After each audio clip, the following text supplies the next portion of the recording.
This week on Evil Minds, we are back with another Where Are They Now episode where we look into the cases we have covered previously to see what has happened to the criminals behind the crimes and, more importantly, what has happened to the victim's family. Justine Vanderhoot was a vibrant 19-year-old high school graduate whose life was filled with promise and joy.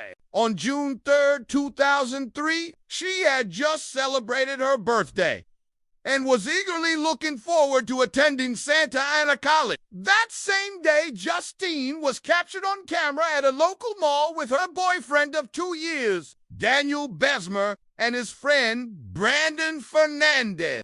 Unfortunately, this turned out to be the last time anyone would see her alive. As days passed, without Justine returning home, her worried parents began searching for her, contacting friends and visiting places The family's worst fears were confirmed when they discovered Justine's car abandoned in a nearby city and her cell phone left behind at the mall. Justine was reported missing, leaving behind a trail of unanswered questions. In the days that followed, a massive search effort was launched involving hundreds of volunteers, but there was no sign of With each passing day, the hope of finding her alive faded, turning the investigation into a grim search for answers. Amidst the ongoing search, detectives uncovered troubling details about Justine's relationship with Danny and Brandon. Friends mentioned Danny's possessive nature, noting that he frequently called Justine, sometimes several times a day, and discouraged her from going out with friends. One unsettling incident involved Danny confronting Justine's friend, Sarah, at a party, accusing her of trying to steal Justine away from him. Another friend, Monica, recalled Justine mentioning that Danny had questioned her about wearing provocative clothing to a party, indicating his controlling behavior. Moreover, Justine's sister, Janelle, revealed that Justine had expressed concerns about Brandon's fixation on her. Adding another layer of complexity to the case, Brandon's wife, April, also had unsettling things to say about him, claiming that he had made inappropriate comments about her and Justine, and had even asked her to set them up together. On June 26, 2003, nearly 3 weeks after Justine's disappearance, a break in the case came when detectives searched Danny's house and found blood matching Justine's DNA in the trunk of his car and on his bedsheet. Questioned separately, both Danny and Brandy provided conflicting accounts of their whereabouts on the day Justine disappeared. Danny claimed that they had spent the day together at the beach, while Brandon said he had been at home. A recorded phone conversation between Brandon and his wife, April, revealed that Brandon had admitted to being with Justine the night she vanished. He claimed that after hitting her accidentally, Justine had gone to sleep and he and Danny had taken turns caring for her. However, the timeline didn't add up and raised doubts about their stories. Further investigation showed that Danny had sent text messages to his friends discussing his plan to get rid of Justine, indicating his premeditation in the crime.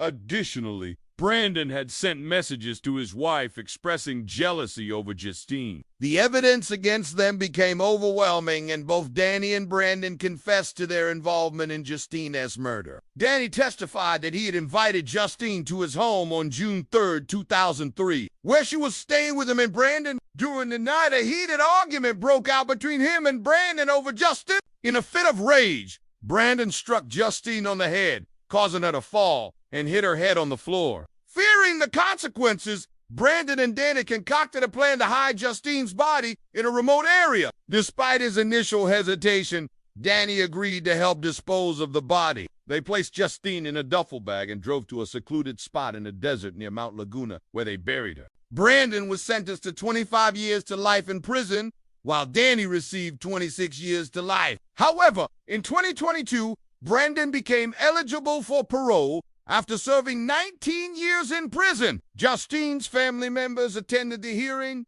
hoping to convince the board to keep him behind bars. But after 19 years, Brandon Fernandez is getting a second chance at life outside prison walls, much to the horror of Justine's family. During the parole hearing, they learned that Brandon has good conduct in prison and has participated in multiple self-help groups. However, it seems like all the family saw right through him and knew he was lying. They explained how his lies and deception were evident in a recorded phone call with his mother shortly after Justina's death. In that call, he tried to convince his mother that he was innocent and had nothing to do with Justina's disappearance. However, inconsistencies in his story exposed his guilt. Brandon told his mom that he was at home on the day Justine disappeared, but later admitted to being at Danny's house. Furthermore, he claimed that Danny had confessed to him that he had killed Justine in a fit of rage. But Brandon insisted that he himself had not participated in any wrongdoing. This attempt to shift blame solely onto Danny Ray's suspicions and ultimately led to Brandon's arrest. One of the biggest reasons why the family fought so hard against Brandon Epis2 is that under California's three strikes law, once released, he will be eligible for release after serving just 15 years. For the family,